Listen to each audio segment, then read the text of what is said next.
नमस्कार, मेरा नाम है अर्चिस पोरवाल और आपका स्वागत है हमारे चैनल स्टडियोपीडिया बाय अर्चिस पोरवाल में। तो आज मैं आपको कक्षा 10 हिंदी का पहला पाठ सूरदास के पद पढ़ाने के लिए यहाँ उपस्थित हुआ हूँ। तो इसको जल्दी से पढ़ना शुरू करते हैं और ये सीरीज़ हम आपके कक्षा 10 में अच्छे नंबर लाने के लिए लाए हैं ताकि आप अपना बोर्ड एग्ज़ाम फुल कॉन्फिडेंस के साथ दे सकें, क्योंकि हिंदी जैसे विषय में कोई बच्चा ज़्यादा पढ़ता भी नहीं है और ध्यान भी नहीं देता है। तो चलिए हम इस सीरीज़ की सहायता से आपको हिंदी में 90+ मार्क्स सिक्योर करवा रहे हैं और अगर आपने थोड़ी मेहनत अपनी तरफ से भी कर ली तो 100 नंबर आपके पूरे हो जाएंगे। तो चलिए शुरू करते हैं पहला पाठ सूरदास के पद। तो अगर आप एनसीईआरटी को देखेंगे तो सबसे पहले आपको यहाँ पर सूरदास के बारे में ये यहाँ पर आपको इन्फॉर्मेशन मिल जाएगी, यानी ये कवि कौन थे, ये क्या है, ये कवि थे और ये कैसे कवि थे, इनका जन्म कब हुआ, ये सब आपको मिल जाएगा। तो ये सब आप खुद से पढ़ सकते हैं। हम डायरेक्ट चलते हैं पदों पे, क्योंकि यहाँ से कोई ख़ास प्रश्न आता नहीं है बोर्ड पे। मैं कहूँ तो कभी नहीं आया है, वैसे मेजॉरिटी ऑफ द टाइम नहीं आया है। आप चाहें तो इसको पढ़ सकते हैं नॉलेज के लिए। तो चलिए हम पहुँचते हैं पहले पद पे। तो पहला पद क्या कहता है?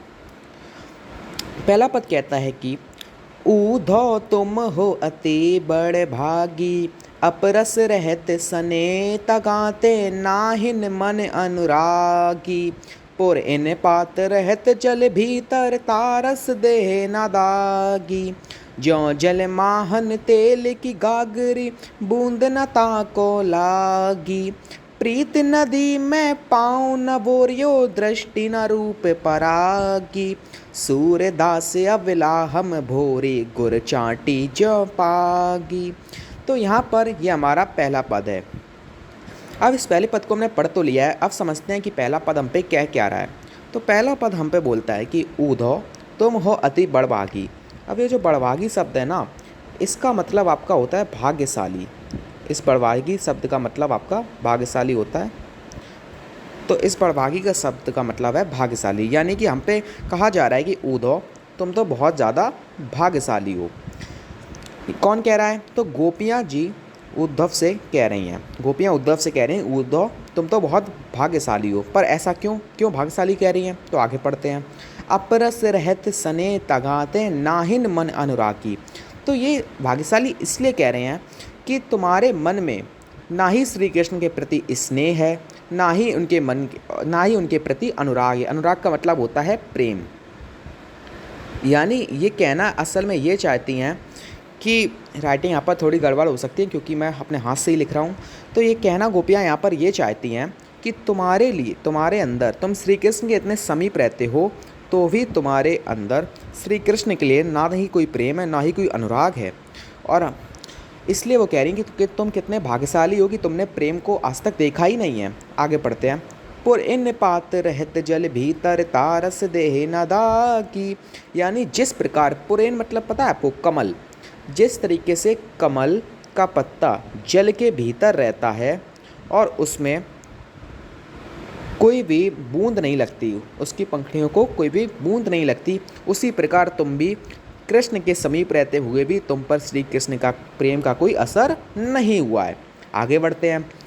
प्रीत नदी में पाँव न बोरियो दृष्टि न रूप परागी।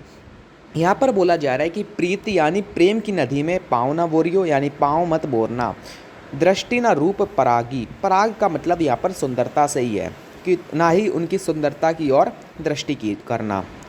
आगे बढ़ते हैं। सूरदास अवला हम भोरी गुर चाटी ज्यों पागी। अब यहाँ पर कहा गया है कि सूरदास को यहाँ पर रेफरेंस लेकर कहा गया है, यानी सूरदास जी कहते हैं कि हम भोरी अवला हम भोरी मतलब हम गोपियाँ तो अवला हैं।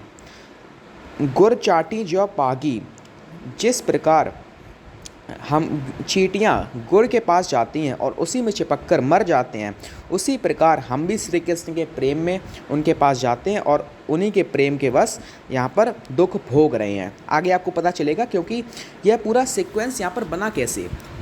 ये पूरा सीक्वेंस ऐसे बना कि श्री कृष्ण ने इनको वादा किया था कि हम वापस आएंगे, पर श्री कृष्ण वापस नहीं आए और ये लोग गोपियाँ जितनी भी हैं वो सारी श्री कृष्ण के प्रेम में व्याकुल थी और श्री कृष्ण नहीं आए, पर उद्धव के द्वारा उन्होंने योग का संदेश भिजवा दिया।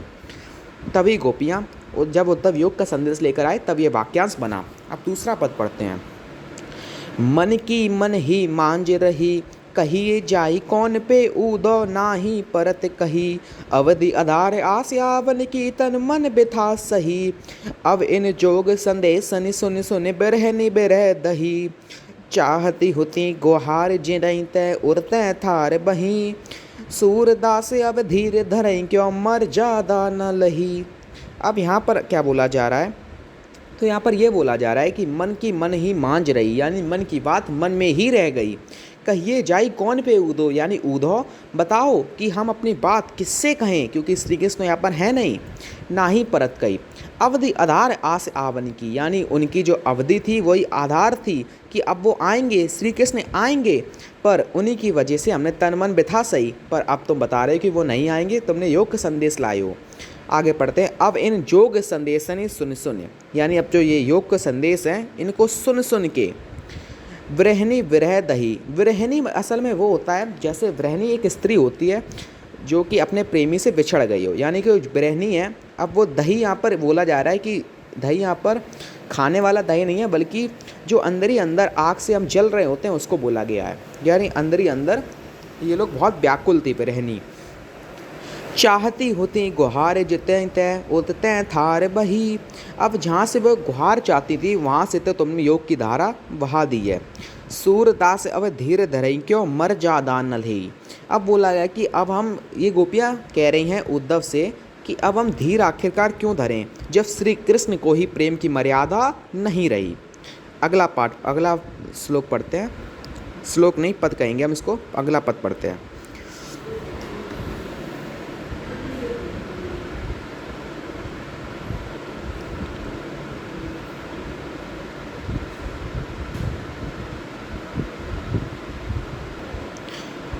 अगला पद हम पे कहता है कि हमारे हरि हारिल की लकड़ी, मन क्रम बचन नंद नंदन और यह दृढ़ करी पकड़ी, जागत सोवत स्वप्न दिवस निसी काना कहना जकरी, सुनत जोग लागत है ऐसो ज्यों करी ककरी, सू तो प्यादि हमको ले आए देखी सुनी ना करी, यह तो सूरत नहीं ले सौंपो जिनके मन चकरी। अब इसका अर्थ क्या है, यहाँ पर गोपियाँ कह रही हैं कि हमारे हरि तो हारिल की लकड़ी के समान है। अब ये हारिल की लकड़ी क्या होता है, तो हारिल असल में एक पक्षी है। जैसे मान लो ये एक पक्षी है, मैं ड्राइंग में बहुत वीक हूँ। जैसे मान लो ये एक पक्षी है, ये क्या करता है अपने मुंह में एक लकड़ी रखे रहते हैं, मुंह में नहीं वैसे पंजों में लगाए रहते हैं, ठीक है। पंजों में लकड़ी क्यों लगाए रहते हैं, ताकि इन्हें ये लगता रहे कि हम उड़ रहे हैं, हम गिरेंगे नहीं, इससे नहीं लगता है। उसी तरीके से जो मन क्रम बचन नंद नंदन या दृढ़ करी पकड़ी, उसी प्रकार से हम भी मन से क्रम से, यानी पहले तो उन्होंने कहा कि हमारे हरि हारिल की लकड़ी समान है, यानी जिस तरह हारिल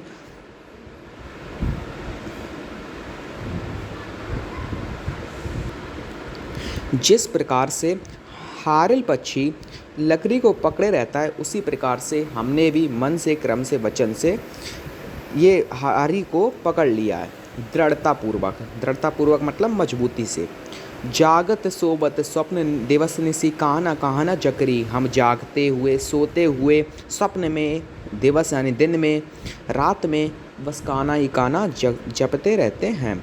सुनत जोग लागत है ऐसो, यहाँ पर जो जोग है ये योग को बोला गया है कि योग को सुनते ही हमको ऐसा लगता है ज्यों कड़वी ककरी, जैसे हमने कड़वी ककरी खा ली हो।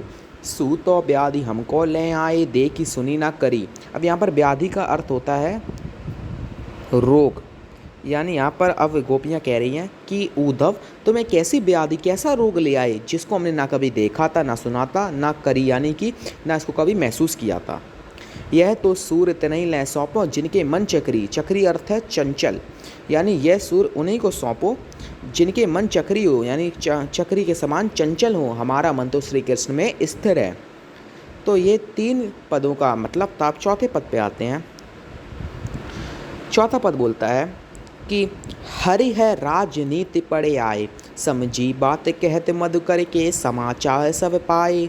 एक अति चतुर होते पहले ही अब गुरु ग्रंथ पढ़ाए, बड़े बुद्धि जानी जो उनकी जोग संदेश पठाए। ऊदो भले लोग आगे के परहित डोलट धाए, अब अपने मन फेर पाइए चलत होते चुराए। तय क्यों अनीति करे आपुन जे और अनीति छुड़ाए, राज धर्म तो यह सूर जो प्रजा न जाई सताए। अब इसको समझते हैं। इसमें बोला कि हरि है राजनीति पढ़े आए, यानी हम तो ये समझते हैं अब जो हरि थे यानी भगवान विष्णु यानी कृष्ण थे वो तो राजा बन चुके थे। तो गोपियाँ कह रही हैं उद्धव से कि हमें तो ये लगता है कि हरि जो अब राजनीति पढ़ के आ गए हैं। समझी बात कहत मधुकर के। अब ये पूरी जो वार्ता हुई थी मधुकर यानी कि मधुकर का अर्थ होता है भंवरा, भंवरे को यहाँ पर रेफरेंस बनाया था, यानी समझी बात कहत मधुकर के, यानी मधुकर को रेफरेंस बनाकर कहती हैं कि समाचार सब पाए, कि अब वो हमारे सारे समाचार पा रहे हैं। एक अति चतुर होते पहले ही अब गुरु ग्रंथ पढ़ाए। एक तो वो पहले से ही चतुर थे क्योंकि उन्हें बहुत ही चतुर माना जाता है श्री कृष्ण को, अब गुरु ग्रंथ भी पढ़ाए, यानी अब राजनीति वगैरह गुरु ग्रंथ भी पढ़ाए हैं। बड़ी बुद्धि जानी जो उनकी जोग संदेश पठाए। उनकी बड़ी बुद्धि हम इसी तरह जान सकते हैं कि उन्होंने जोग संदेश लेकर तुमको भेज दिया है। उद्धव भले लोग आगे के पर हित ढोलट धाए। उद्धव भले लोग थे आगे यानी पहले के, कि दूसरे के हित में डोलट ढाए, दूसरे के हित में ही चले जाते थे, अपना हित नहीं देखते थे। अब अपने मन फेर पाइए चलत होते चुराए। अब हमें अपने मन फिर से चाहिए हैं जो कि श्री कृष्ण चुरा के चले गए थे, यानी वो कह रही हैं हम वो श्री कृष्ण हमारा मन लेकर चले गए थे। तय क्यों अनीति करें आप जे और अनीति छुड़ाए, यानी अब वो हम पर अनीति क्यों कर रहे हैं जो औरों को अनीति से छुड़ाते हैं, क्योंकि श्री कृष्ण को करुणा निदान कहा जाता है कि वो औरों को अनीति से छुड़ाते हैं, अब वो हम ही पे अनीति क्यों कर रहे हैं। राज धर्म तो यह सूर जो प्रजा न चाही सताए। अब राज धर्म तो सूर यही है कि प्रजा को सताया जाना नहीं चाहिए। राज धर्म तो यही कहता है कि प्रजा कभी भी सताई नहीं जाना चाहिए राजा के द्वारा। अब ये 4 पद मैंने आपको पढ़ा दिए हैं। अब इन 4 पद में अगर आपको कोई भी डाउट हो, आपको लग रहा हो कि सर आपने ये वाली चीज़ अच्छे से नहीं बताई या इसको हमें डाउट है, हमें समझ नहीं आया, तो फिर आप कमेंट करिए, मैं अगली ही वीडियो उसके ऊपर बना दूंगा। और इसको पे आपको चैप्टर संबंधित या किसी भी हिंदी के किसी भी चैप्टर से संबंधित डाउट हो तो आप मैसेज कीजिए, मैं आपका उसका उत्तर ज़रूर दूंगा या अगली वीडियो में आपको उसको समझा दूंगा।